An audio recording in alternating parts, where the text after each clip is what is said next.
धरती पर अगर कुछ सबसे मिस्टीरियस है तो वो है इजिप्ट के पिरामिड्स। जी हाँ, इजिप्ट के पिरामिड्स जो कि दुनिया के 7 अजूबों में से एक हैं, जिन्हें ओल्डेस्ट स्ट्रक्चर यानी सबसे पुराने ढांचे या स्काई स्क्रैपर्स यानी आकाश को छूने वाले भी कहा जाता है। इजिप्ट के ये पिरामिड्स एंशिएंट इंजीनियरिंग का एक बेहतरीन एग्जाम्पल हैं, पर ये किसने बनाए ये आज तक एक पहेली है। कुछ लोग कहते हैं कि इसमें एलियंस का हाथ है, तो कुछ इन्हें राजाओं से जोड़ते हैं।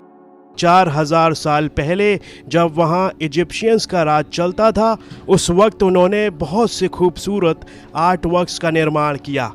इजिप्ट के पिरामिड से जुड़े कई अनसुलझे रहस्य हैं, जैसे कि एलियंस का वहाँ पाया जाना, पिरामिड का आसमान के तारों के साथ अलाइनमेंट होना, उनके अंदर का टेम्परेचर 20 डिग्री होना जो कि हूबहू एक नेचुरल एसी की तरह है। साइंटिस्ट आज भी इन्हीं सब रहस्यों की खोज में लगे हुए हैं। इसे कैसे बनाया गया, कैसे इसे खड़ा किया गया और कैसे इसे परफेक्टली अलाइंड किया गया।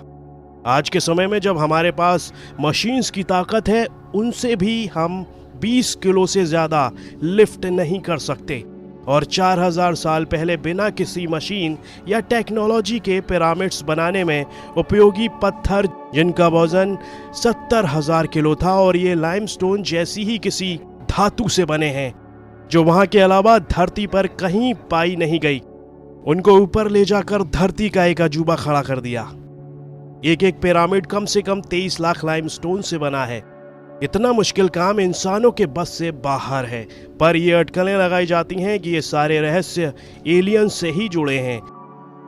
रात में इन पिरामिड्स को देखने पर ये पिरामिड्स आसमान में स्टार की एक कॉन्स्टेलेशन तैयार करते हैं, जिसे साइंस की भाषा में ओरियन बेल्ट कहते हैं, जिसके अंदर 3 स्टार्स मौजूद हैं। दरअसल हमारी अर्थ का जियोग्राफिकल सेंटर ये पिरामिड्स ही हैं। खैर, एलियंस के बारे में तो अनसुलझी और रहस्यमयी चीज ही सुनने को मिलेगी, पर कई लोग पिरामिड्स को राजाओं से भी जोड़ते हैं। वो ऐसे कि जब भी किसी राजा की मृत्यु होती है तो उनकी बॉडी का ममीफिकेशन कर उनकी जरूरत की चीज के साथ कब्र में पिरामिड्स में रख दिया जाता था, क्योंकि पहले लोग मानते थे कि मम्मी को पिरामिड्स में रखने से आत्मा को शांति मिल जाती है और वो स्टार्स में समा जाती हैं जो पिरामिड से अलाइंड होते हैं। इसे स्टार शेफ थ्योरी ही कहते हैं। उस समय की मान्यताएं ये भी थी कि बॉडी को मम्मी के रूप में दफनाने से उस इंसान का अगले जन्म में जाना आसान हो जाता है।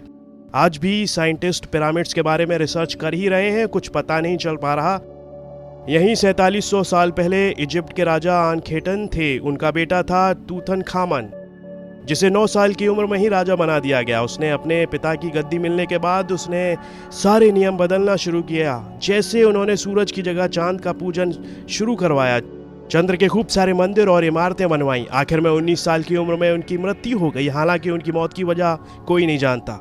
वैली ऑफ किंग्स में उनका मकबरा था। वहां राजा के मकबरे पर लिखा था, जो भी राजा की शांति भंग करेगा उसकी मौत हो जाएगी। जितने भी खोजी दल वहां गए, सारे मारे गए। इसलिए इजिप्ट के पिरामिड्स तो आज तक हम सब के लिए रहस्य ही हैं।